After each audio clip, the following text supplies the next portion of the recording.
तो आज की जो वीडियो है इस वीडियो में हम देखने वाले हैं जो आपका सब्जेक्ट है यहाँ पे pharmacological and toxicological screening methods first M form first semester में उसके इंपॉर्टेंट क्वेश्चन जो कि फार्माकोलॉजी स्ट्रीम के लिए है। तो देखिए यहाँ पे जो हम इंपॉर्टेंट क्वेश्चंस की बात करें तो ऑलरेडी हमने यूनिट जो थर्ड तक है उसको कवर कर लिया है, यानी कि unit first second and third को हम देख चुके हैं ऑलरेडी। आज हम यहाँ पे यूनिट फोर्थ को देखेंगे और यहाँ पे जो चीज़ आपने यूनिट सेकंड से पढ़ना स्टार्ट करी थी यानी कि models pre clinical screening methods, वही यहाँ पे कंटिन्यूअस है। तो अगर आपको यूनिट फोर्थ को समझना है तो आप यूनिट सेकंड को जरूर से देख लीजिएगा, क्योंकि वहीं से ये सारी चीज़ें हमने स्टार्ट करी थी। ठीक है, बाकी मैं आपको बता दूं यहाँ पे क्वेश्चंस इस तरीके से लिखे हैं ताकि जो आपका लेंथी सिलेबस है कम टाइम में कवर हो जाए। यहाँ पे शॉर्ट एंड लॉन्ग दोनों टाइप के क्वेश्चंस हैं and most of the questions previous year question basis से सेलेक्ट हुए हैं। टोटल जो 5 यूनिट है वहां से जो है 35 क्वेश्चंस यहाँ पे सेलेक्ट हुए हैं और यहाँ पे जो भी नोट्स वगैरह लिखे हुए हैं, वीडियोस जो कंप्लीट आपको मिलेंगी वो फार्मेसी वाले ऐप पर मिल जाएंगी। आप हमारे बैच में जाकर के ज्वाइन कर सकते हैं। तो आपने क्या करना है, सिंपली प्ले स्टोर पर जाना है, सर्च करना है फार्मेसी वाला, ऐप को आपने इंस्टॉल कर लेना है एंड लॉगिन और रजिस्टर करने के बाद आपको कई सारे सेक्शंस दिखेंगे। तो आपने अपने एमफार्म के सेक्शन पे जाना है, अपने स्ट्रीम को सेलेक्ट करना है और उसके फर्स्ट सेमेस्टर में जाकर के ज्वाइन कर लेना है। तो सारे कंटेंट आप वहां से एक्सेस कर सकते हैं। बाकी करते हैं इस वीडियो को स्टार्ट, पर उससे पहले गाइज मेरा नाम है सहरुद्दीन खान और आप देख रहे हैं अपना यूट्यूब चैनल फार्मेसी वाला।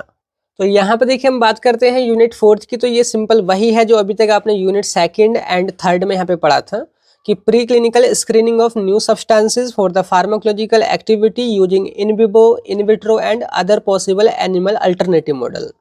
कि आपके यहाँ पे जो भी ड्रग दे रखी है कैटेगरी वाइज, उनकी आपने ना प्री क्लिनिकल स्क्रीनिंग करनी है या बोलते तो उनकी फार्माकोलॉजिकल एक्टिविटी वगैरह पता करनी है by using different model, like जैसे कि इन विवो मॉडल्स जो मेन होते हैं, ठीक है, और इन विट्रो मॉडल्स। तो जो चीजें आपने यहाँ पे बेसिक पढ़ी थी यूनिट सेकंड में, तो वो एज इट इज इनके लिए भी वही रहेंगी कि क्या प्रिंसिपल थे, जनरल प्रिंसिपल, और यहाँ पे क्या क्या मॉडल से आप यहाँ पे टेस्टिंग कर सकते हैं। अब यहाँ पे अगर हम बात करें तो यहाँ पे अलग अलग कैटेगरी की ड्रग दे रखी है, जैसे कि कार्डियोवास्कुलर जो सिस्टम है उसकी फार्माकोलॉजी से रिलेटेड। तो यहाँ पे एंटी हाइपरटेंसिव ड्रग क्या है, उनकी स्क्रीनिंग के लिए कौन कौन से मॉडल्स यूज होते हैं वो। ऐसे ही anti arrhythmic drug, anti anginal drug, anti atherosclerotic drug and diuretics. फिर आएंगे आपके यहाँ पे कुछ ऐसी ड्रग जो कि मेटाबॉलिक डिसऑर्डर्स में यूज होती हैं, मतलब कि वो डिसऑर्डर जो कि बॉडी में होते हैं किसी मेटाबॉलिज्म में दिक्कत होने की वजह से, जैसे कि डायबिटीज हो जाती है तो एंटी डायबिटिक ड्रग, या फिर एंटी डिसलिपिडेमिक एजेंट, ठीक है, लिपिड लेवल जब बढ़ता है। आगे यहाँ पे anti cancer agent and last में है हेपेटो प्रोटेक्टिव स्क्रीनिंग मेथड्स।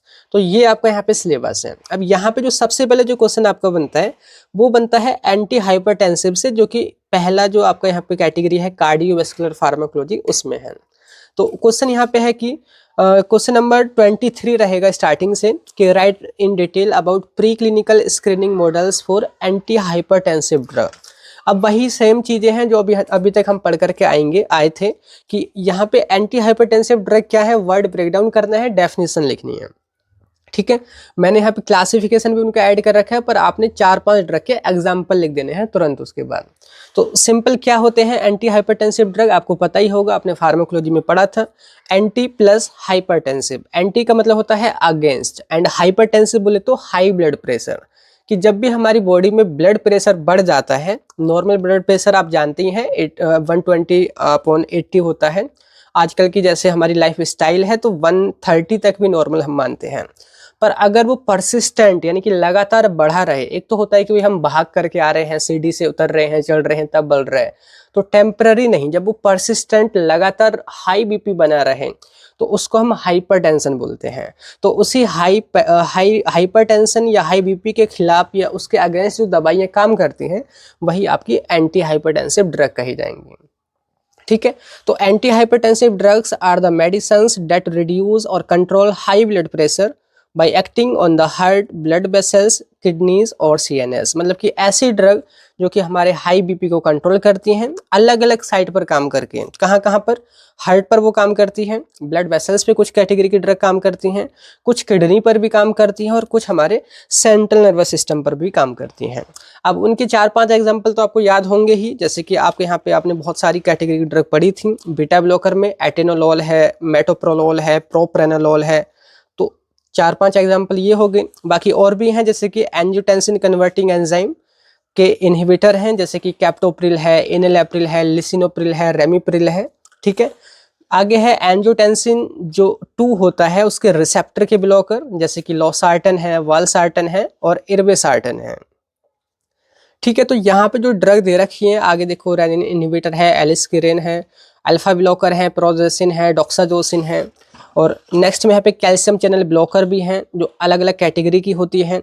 डाईहाइड्रोपाइरिडीन है, नॉन डाईहाइड्रोपाइरिडीन है, तो इनमें भी अलग अलग होती हैं। Amlodipine, nifedipine, verapamil, diltiazem. फिर जो हमारे सीएनएस पे काम करती हैं वो है क्लोनिडीन है, मिथाइल डोपा है। आगे हैं डायरेक्ट जो ब्लड वेसल्स को डायलेट करती हैं, मिनॉक्सिडिल है, हाइड्रोलाजीन है। कुछ हमारी डायूरिटिक्स हैं जो कि मतलब कि यूरिनेशन की फ्रीक्वेंसी को बढ़ा देती हैं, यूरिन प्रोडक्शन बढ़ जाता है। थायाजाइड डायूरिटिक्स उसके अंदर आती हैं, लूप डायूरिटिक्स उसके अंदर आती हैं, पोटेशियम स्पेयरिंग डायूरिटिक्स उसके अंदर आती हैं। उनके एग्जाम्पल यहाँ पे लिखे हुए हैं, जिसके हाइड्रोक्लोरथायाजाइड है, क्लोरथाइलिडोन है, फ्यूरोसेमाइड है, ब्यूमेटानाइड है। तो ये जो सारी ड्रग हैं ऑलरेडी फार्माकोलॉजी में पढ़ रखे हैं, तो हमने यहाँ पे इस क्लासिफिकेशन पे फोकस नहीं करना है। मैंने क्लासिफिकेशन इसलिए रखा है ताकि आप कम से कम 5-6 ड्रग के नेम यहाँ से याद कर सको। ठीक है, तो सिंपल अगर क्वेश्चन आता है कि इस तरीके से कि मॉडल लिखिए एंटी हाइपरटेंसिव ड्रग के, आपने वर्ड को ब्रेक करना है, डेफिनेशन लिखनी है और यहीं पर एग्जाम्पल इस तरीके से हेडिंग लिख के 4-5 एग्जाम्पल लिख देने हैं। अब आगे अपने हेडिंग डालनी होगी कि pre clinical screening models for anti hypertensive drug. तो यहाँ पे आगे वही हेडिंग है जो कि इंपॉर्टेंट, वही चीज़ आपने सब्जेक्ट में समझनी है। तो देखो वही है pre clinical screening models for anti hypertensive drug. अब यहाँ पे 2 तरीके के मॉडल हैं, पहले है इन विवो मॉडल, आगे है इन विट्रो मॉडल। जैसे कि आपने यूनिट 2nd और 3rd में समझा कि हमको सारे मॉडल जो हमको याद हो सकें, एटलीस्ट 3, 4, 5 जितने आपसे हो सके वो सारे आपने एनलिस्ट कर देने हैं। अब आपके पास भी देखो, आपने यूनिट 2nd में बहुत सारे मॉडल पढ़े, फिर यूनिट 3rd में, 4th में और कुछ यूनिट 5th में भी पढ़ोगे, तो बहुत सारे मॉडल हो गए। आप भी कंफ्यूज हो रहे होंगे कि भाई कौन सा मॉडल कहाँ काम आएगा, कैसे यूज़ होगा, वो सारी चीज़ें। तो यहाँ पे हम मेनली एक को ही डिटेल में समझेंगे, एक या फिर 2 मॉडल को। ठीक है, और उतना इनफ हो जाता है। केवल नंबर 7 में आता है क्वेश्चन और 7 मार्क्स के अकॉर्डिंग भाई 2-3 पेज बहुत इनफ हो जाते हैं। और अगर आप ज़्यादा टाइम लगाओगे भी तो अपना ही नुकसान होगा, आपसे क्वेश्चन छूट देंगे एग्जाम में। ठीक है, तो यहाँ पे कौन कौन से मॉडल हैं? Acute renal hypertension in red. ठीक है, इसमें क्या होता है, मतलब कि पहले थोड़ा सा मैं आपको ये बता देता हूँ कि आखिर हाइपरटेंशन होता क्या है, फ्री आपको मॉडल समझ आएंगे। तो देखिए, आपको पता है कि ब्लड जो हमारी ब्लड वेसल्स में इस तरीके से बहता है। ठीक है, इस तरीके से इसका फिल्ट्रेशन या बोल सकते हैं इसकी छानने का काम जो करती है वो हमारी किडनी करती है। ठीक है, किडनी से जब ब्लड छन जाता है, छनने के बाद जो एक्स्ट्रा जो चीज़ें होती हैं वो हमारा यूरिन यहाँ से निकल जाता है। ठीक है, अब यहाँ पे यूरिन वगैरह निकल रहा है, ब्लड यहाँ पे काम कर रहा है, आपका बह रहा है। अब यहाँ पे ब्लड प्रेशर बढ़ने के कई सारे रीज़न हो जाते हैं। पहला तो ये है कि जो आपका जो हार्ट है, यहाँ पे सपोज करो कि मैं यहाँ पे हार्ट इस तरीके से दिखा देता हूँ कि ये हार्ट से ब्लड इस तरीके से ब्लड वेसल में आ रहा है, ये आपके ब्लड वेसल हैं। ठीक है, ब्लड वेसल्स, या तो हार्ट पर ही बहुत ज़्यादा दबाव बन रहा हो, आपकी ड्रग हार्ट को बहुत ज़्यादा कॉन्ट्रैक्ट कर रही हो, तो वो बहुत प्रेशर के साथ में ब्लड को यहाँ पे आपकी ब्लड वेसल्स में पहुँचाएगा। ठीक है, दूसरा ये है कि जो ब्लड वेसल्स हैं, जैसे ये एक पाइप की तरह होती हैं, आपकी नसें एक पाइप की तरह हैं। अगर ये जो है जैसे इतना चौड़ी है तो ये थोड़ी सी कंस्ट्रिक्ट हो जाए, अगर ये सिकुड़ जाए, जैसे कि पहले इतना बड़ा साइज था अब इतना छोटा हो गया, ऑब्वियस सी बात है प्रेशर बढ़ जाएगा। तो ये बॉल है, इनके ऊपर ब्लड का प्रेशर बढ़ जाएगा, जिसको हम बीपी बोलते हैं। और आगे चल के जैसे कि यहाँ पे जो किडनी है एक तरीके से फिल्टर कर रही है किसको, ब्लड को। ब्लड बेसिकली क्या है, हमारे एक लिक्विड है ना, यहाँ पे लिक्विड आप बोल सकते हैं, लिक्विड फॉर्म में उसका एक पर्टिकुलर वॉल्यूम होता है। ठीक है, अमाउंट होता है जितना लीटर हमारे बॉडी में ब्लड है। अगर लगातार ब्लड से फिल्टर होके यूरिन हम दिन में 2-4 बार कर रहे हैं, एक तरीके से ब्लड का वॉल्यूम यहाँ पे कम होता है, क्योंकि ब्लड के छन्ने से ही तो यूरिन बन रहा है। क्या हो कि किडनी से यूरिन कम मात्रा में बने तो ब्लड का वॉल्यूम यहाँ पे बढ़ जाएगा। ठीक है, ब्लड का यहाँ पे वॉल्यूम जो है वो बढ़ जाएगा। और आपको पता है कि भाई अगर सपोज करो ये हमारे पास पाइप है, पहले इसमें हमारा कम पानी यहाँ से बह रहा था, तो पानी आराम आराम से यहाँ पे बहेगा। अगर वहीं बहुत ज़्यादा पानी यहाँ से बहेगा तो भाई इस पाइप में वो जो है सही से बह नहीं पाएगा और उसमें प्रेशर क्रिएट हो जाएगा। कहने का मतलब है कि जो ब्लड प्रेशर है ना वो कई रीजन से यहाँ पे बढ़ सकता है, या तो हार्ट पर ही ज़्यादा प्रेशर हो, या फिर ब्लड वेसल्स कंस्ट्रिक्ट हो गई हो, या फिर जो हमारी किडनी है वो यूरिन जो बना रही है वो यहाँ पे कम बनाने लग गई हो, क्योंकि यूरिन अगर कम बनेगा तो ब्लड का वॉल्यूम बढ़ जाएगा। तो ये सारे रीजंस हो गए हमारे किसके, हाइपरटेंशन के। अब आपने जो है एंटी हाइपरटेंसिव ड्रग की जो है स्क्रीनिंग करनी है, तो किसी एनिमल के अंदर, जैसे कि ये दो हमारे पास एनिमल हैं, और इन दोनों के अंदर आपने ऐसे ही डिजीज या बोल सकते हैं ऐसे ही सिम्टम एंटी हाइपरटेंसिव वाले जैसे ह्यूमन में होते हैं वही चीज़ यहाँ पे डेवलप करनी होगी। तो उसके डेवलप करने के ही ये तरीके हैं। पहला है एक्यूट रीनल हाइपरटेंशन इन रैट, कि एक ऐसा मेथड जिसमें रीनल में यानी कि किडनी के अंदर जो किडनी का काम जो था यूरिन को एक तरीके से फिल्टर करके बनाना, तो ये मेनली इस चीज़ पे फोकस करता है कि हम एनिमल के अंदर जो किडनी होती है उसमें कुछ दिक्कत करते हैं, तो यूरिन वो प्रॉपर नहीं बना पाती है, जिसकी वजह से यहाँ पे ब्लड का वॉल्यूम बढ़ जाता है, या कह सकते हैं बीपी बढ़ जाता है। तो ये अगर हम कम टाइम के लिए कर रहे हैं, सपोज करो 1 दिन के लिए 2 दिन के लिए, तो ये आपका एक्यूट रेनल हाइपरटेंशन इन रैट ये मॉडल बन जाएगा। अगर यही हम 2 से 4 हफ्तों के लिए कर रहे हैं तो वो क्रोनिक रेनल हाइपरटेंशन इन रैट हो जाएगा, जो कि नेक्स्ट हमारा मॉडल है।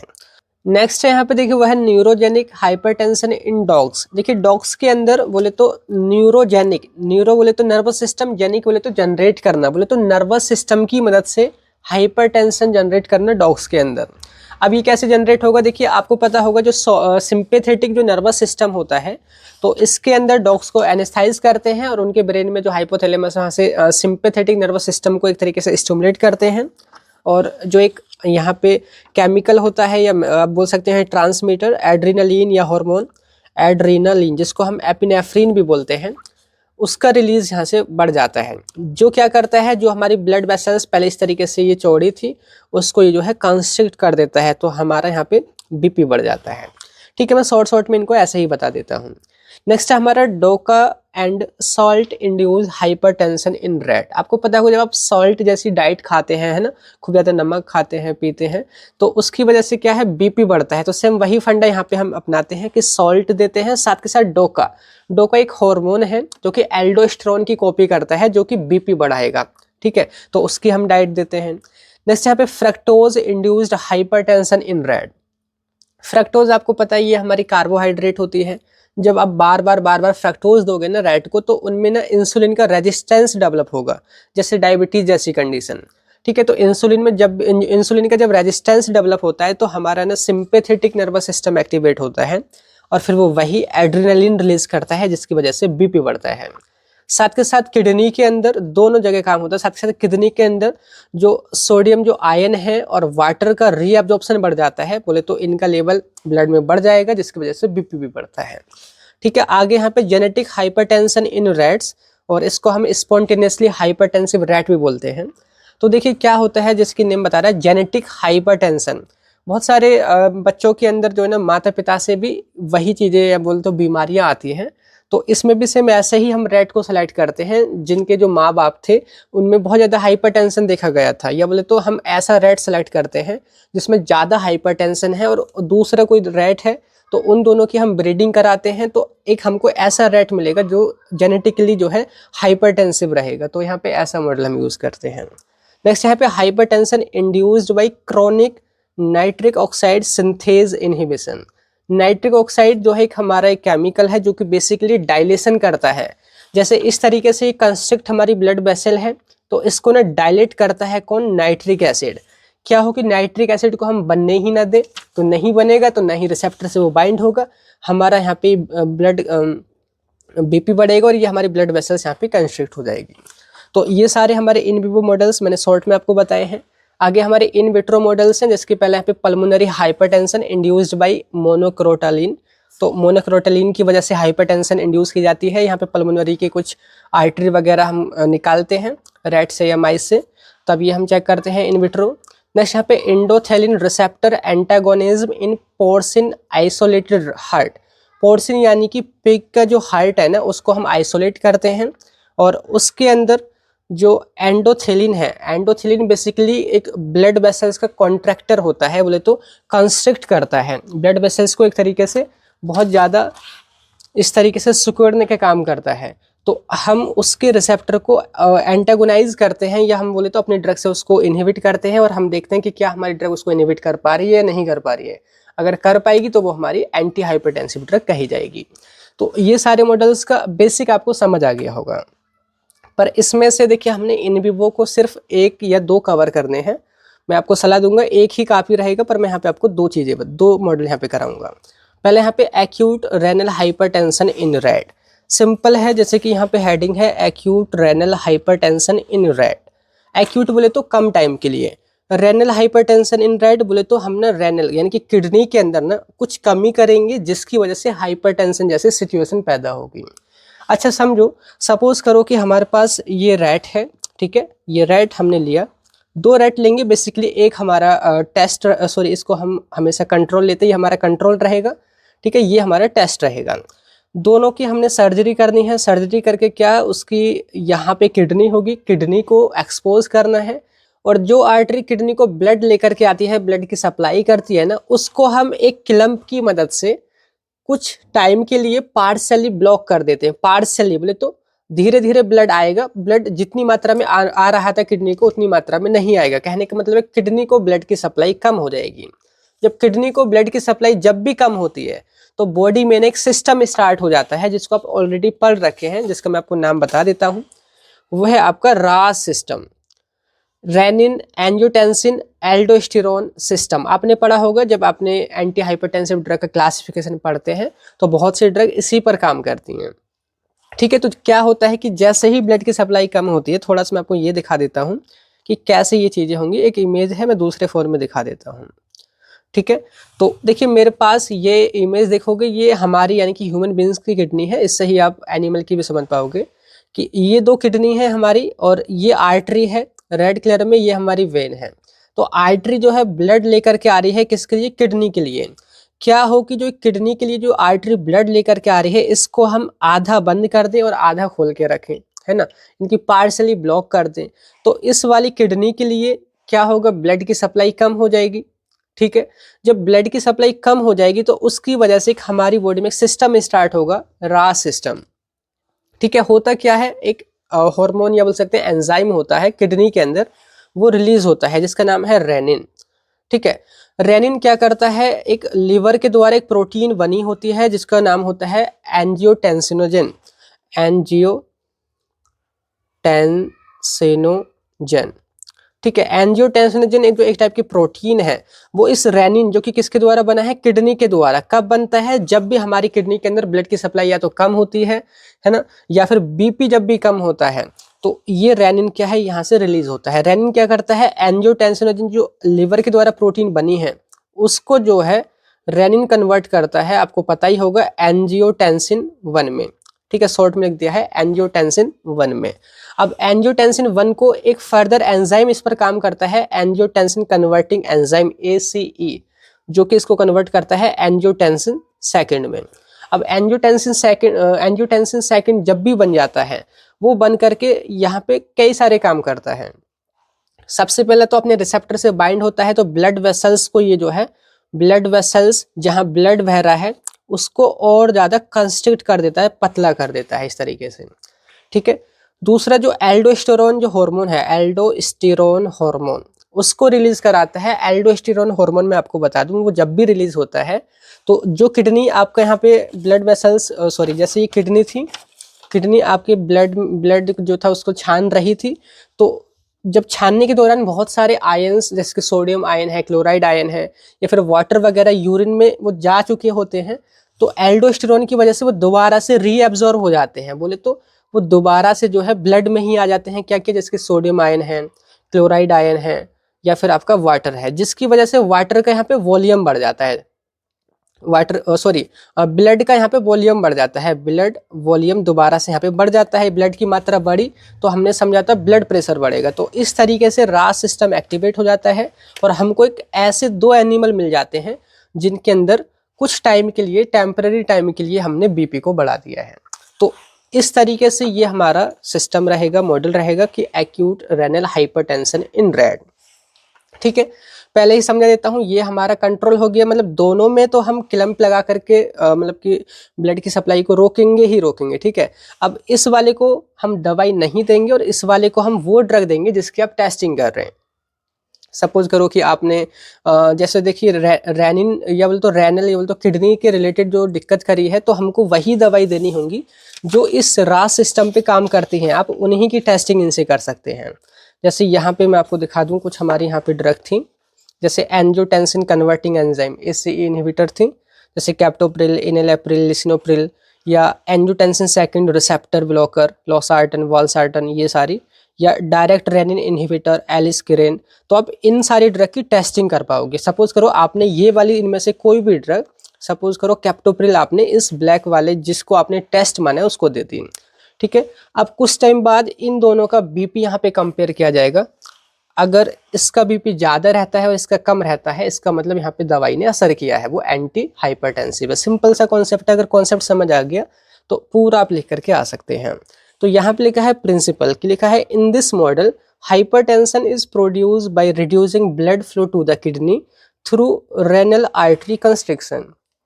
वही तो चीज़ मैंने आपको समझाई थी कि इस मेथड में या इस मॉडल में जो हाइपरटेंशन जो प्रोड्यूस किया जाता है, वो किडनी को जो भी आर्टरी जो है ब्लड लेकर के जा रही है उसको कंस्ट्रिक्ट करके यहाँ पे डेवलप किया जाता है हाइपरटेंशन। आगे लिखा है it reduce kidney blood flow and activate the renin angiotensin system, increase blood pressure.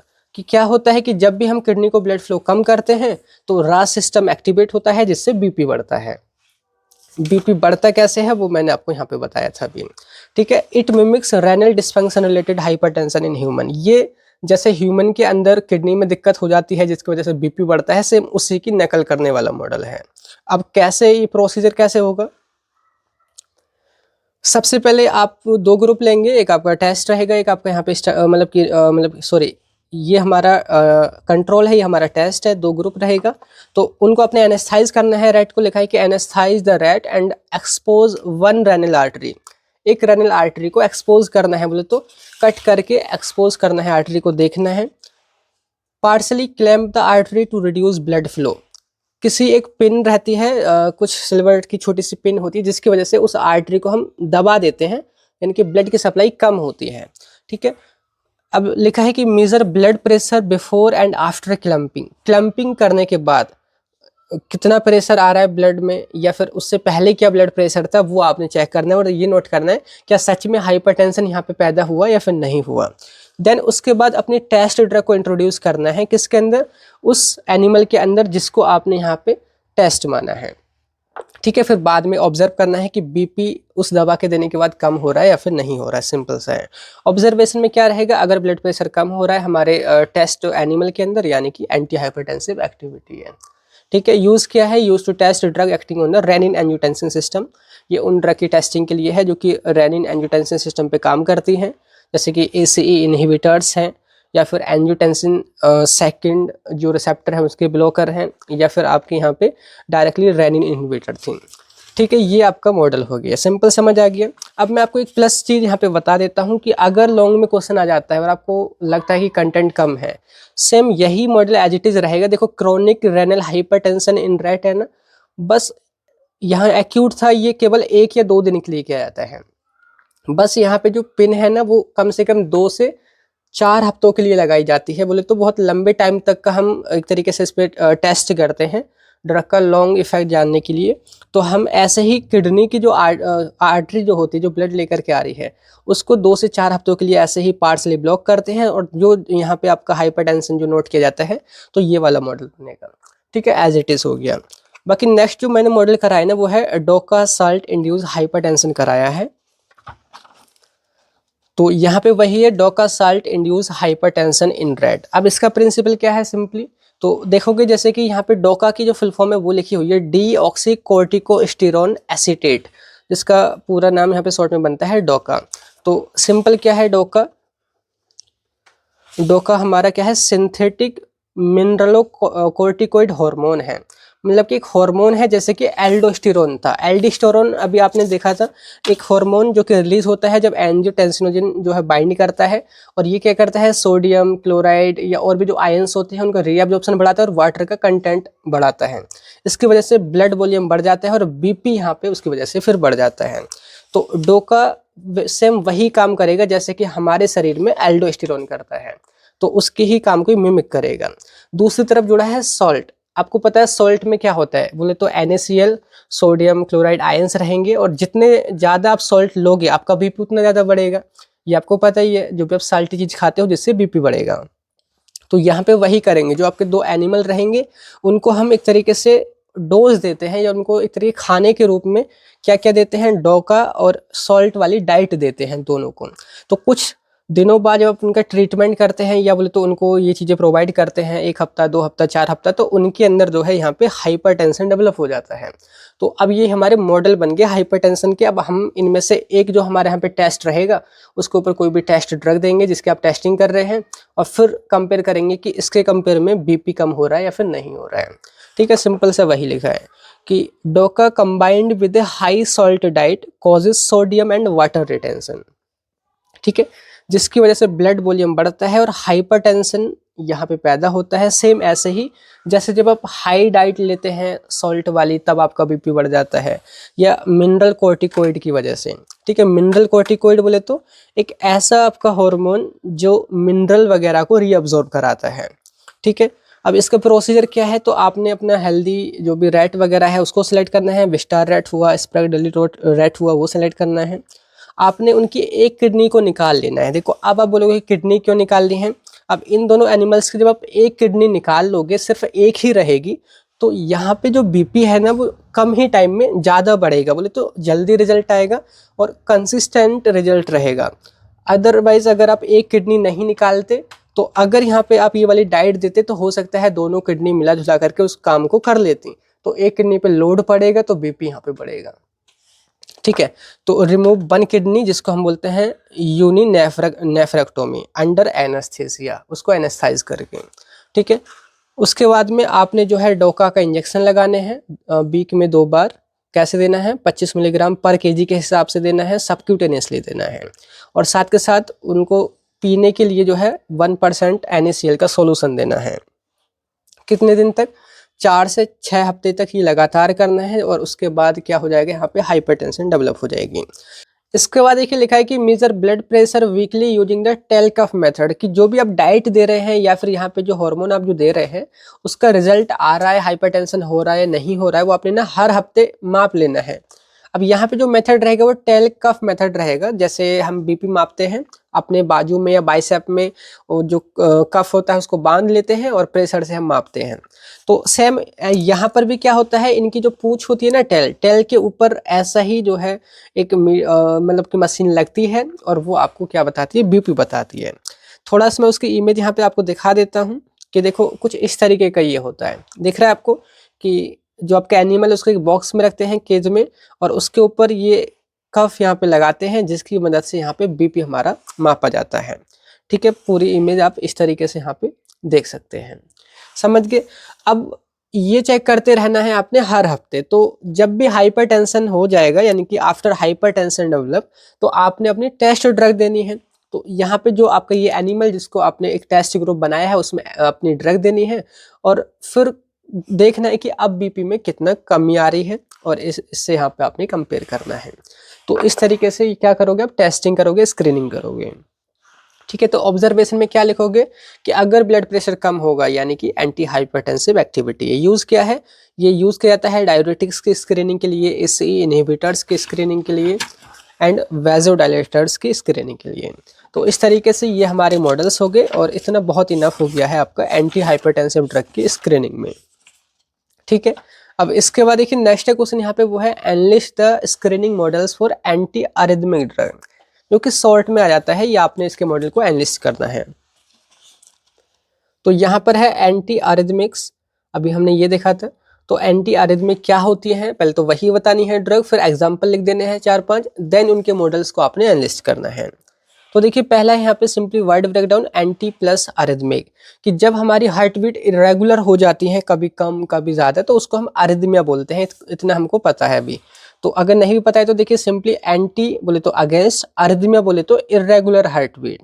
यानी कि अरिथमिया बोले तो एक ऐसी कंडीशन जब हार्ट बीट कम या फिर ज़्यादा हो रही है, इरेगुलर हो रही हैं, और उन्हीं को ठीक करने के लिए उन्हीं के अगेंस्ट जो दवाइयाँ काम करती हैं वो हमारी एंटी अरिथमिक ड्रग कही जाएंगी।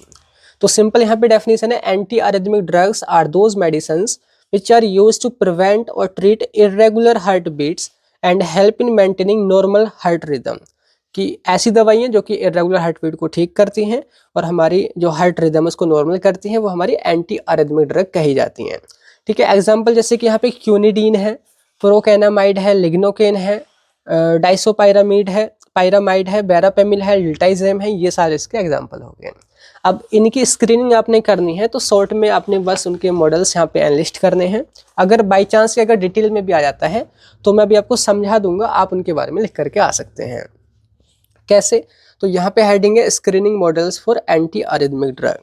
तो इन विवो मॉडल्स की बात करें, पहला है यहाँ पे केमिकली इंड्यूस अरिथमिया। देखिए पहले कॉन्सेप्ट समझो कि आपने एक ऐसी कंडीशन डेवलप करनी है जब एनिमल की हार्ट बीट बहुत ज़्यादा कम या फिर ज़्यादा हो जाए, बोले तो घबराहट सी उनके अंदर करनी है। तो उसके लिए हम कुछ केमिकल की मदद से भी उनकी हार्ट बीट को बढ़ा सकते हैं। जैसे एग्जाम्पल के तौर पे कैल्शियम क्लोराइड है, या डिजिटेलिस है, या एपिनेफ्रीन है। तो ये जो सारी ड्रग हैं ये बेसिकली हार्ट के कॉन्ट्रैक्शन रिलैक्सेशन को ये जो है अफेक्ट करती हैं। ठीक है, ये आयंस वगैरह हार्ट पे पहुंचाती हैं, कैल्शियम क्लोराइड वगैरह, तो उसकी वजह से जो है वहाँ पे हार्ट बीट बढ़ जाती है, घबराहट सी होती है। तो इन केमिकल्स की मदद से भी हम क्या कर सकते हैं, अरिथमिया कॉज कर सकते हैं। ये दो ग्रुप बनाएंगे हम, ठीक है, दोनों में अरिथमिया कॉज करेंगे, फिर इसके अंदर टेस्ट रख देंगे, फिर उसके बाद जो रिजल्ट आ रहा है उसको हम कंपेयर कर लेंगे। तो इस तरीके से आप यहाँ पे टेस्टिंग कर सकते हैं। दूसरा है इलेक्ट्रिकली इंड्यूस्ड अरिथमिया, कि इसमें जो अरिथमिया है वो एनिमल में ना दो इलेक्ट्रोड लगाए जाएंगे हार्ट के पास। ठीक है, हार्ट के पास यहाँ पे दो इलेक्ट्रोड लगाए जाएंगे, उनकी वजह से यहाँ पे क्या होगा, आपका अरिथमिया डेवलप होगा। तो लिखा है इलेक्ट्रिक शॉक इंड्यूस्ड अरिथमिया, इसका एग्जाम्पल है इलेक्ट्रिक शॉक देंगे और उसकी वजह से अरिथमिया इंड्यूस होगा। ठीक है, इसकी यहाँ पे लाइन में लिखे सिंपल फॉर्म में कि इलेक्ट्रिकल जो स्टिमुलेशन है वो अप्लाई किया जाता है हार्ट पर ताकि अरिथमिया प्रोड्यूस हो। ठीक है, एक तरीके से झटका यहाँ पे हम देते हैं। नेक्स्ट यहाँ पे एक्सरसाइज इंड्यूस अरिथमिया। आपको पता है कि जब हम एक्सरसाइज करते हैं, भागते हैं, तो हमारी हार्ट बीट बढ़ जाती है।